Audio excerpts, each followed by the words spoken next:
A man named Boyce stares directly into your soul and warns you, this is no fairy tale. Earth is a scorched husk, twisted into the savage realm known as the Lost Lands, a wasteland crawling with chaos, where law and order are upheld by the merciless grip of the church under the tyrannical rule of the Overlord. Grey Alice, a witch whose name alone stirs fear, stands on the gallows with a noose tightening around her throat. Her execution, ordered by the brutal enforcer, is a public spectacle. But Alice is not without tricks. She manipulates a man into aiding her escape, but the enforcer swiftly ends his life and begins the relentless hunt, bloodthirsty followers in tow. Boyce, scarred in spirit but untouched in flesh, roams the hellish landscape of the Lost Lands. In the shadow of a tunnel, tension crackles in the air, an ambush. Calm and cold, Boyce unleashes a two-headed snake as a deadly weapon before finishing off his attackers with brutal precision. Elsewhere, Grey Alice takes refuge in a decrepit shack with Evelyn Hall, a blind witch whose eyes may be blind, but whose insight is razor-sharp. Then comes the Queen, regal, manipulative, dangerous, and Gerais, the calculating head of Overwatch. The Queen invokes an old pact: Alice must obey. The mission? Kill a werewolf before the next full moon. The Queen seeks to steal its power for herself. But Gerais, the shadow behind the throne, sabotages the Queen's quest in secret, convinced that failure may be her salvation. Grey Alice, unfazed, dives into the mind of a shapeshifter to track the beast. As the Overlord rots, half dead and wholly loathed, the Queen grows restless with hatred. Meanwhile, Alice finds Boyce in a grimy pub, hoping to rekindle an old fire, not of love, but war. They seek the werewolf, Sartor, also called the Grey Wolf. But danger coils around them like smoke. The enforcer, in league with the treacherous patriarch, plots to crush the Overlord and the Queen alike. The patriarch, cloaked in deceit, orders Alice capture, a forced confession, and her execution. Grey Alice and Boyce plunge into the heart of darkness, the Lost Lands. Along the way, Boyce reunites with old companions Ross and Mara. Sparks fly, and Boyce and Mara share a raw, passionate night together before Boyce drifts back into Alice orbit. But the enforcer is close behind. Ross and Mara are captured and brutally tortured for information. Their destination was supposed to be Skull River. Instead, Ross is murdered without mercy, and Mara, screaming, bleeding, is dragged away into the shadows.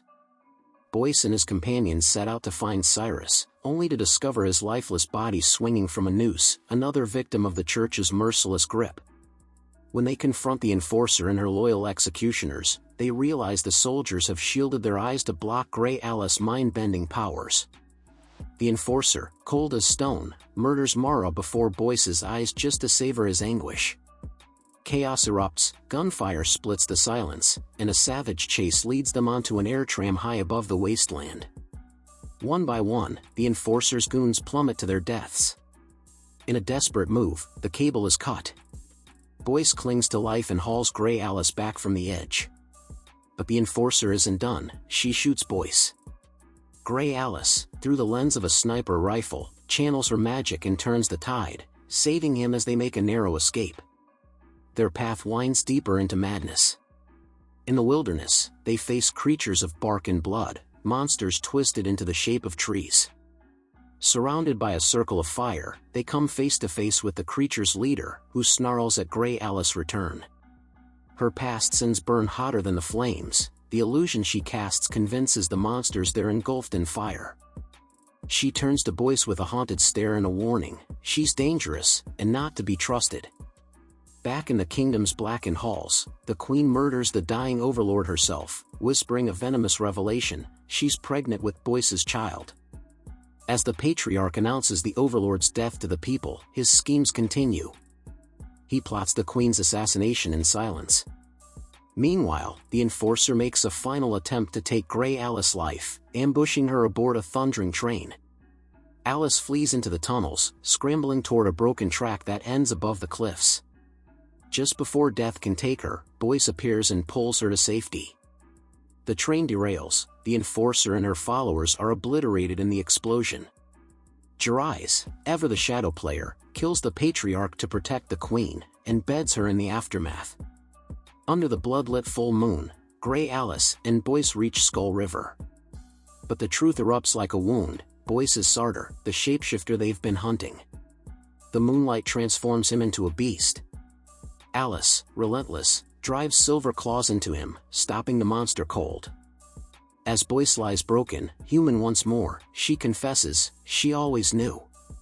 The silver she poisoned him with was fate. With cold precision, Gray Alice slays the man she once loved, skins his body, and buries what's left under a cursed sky.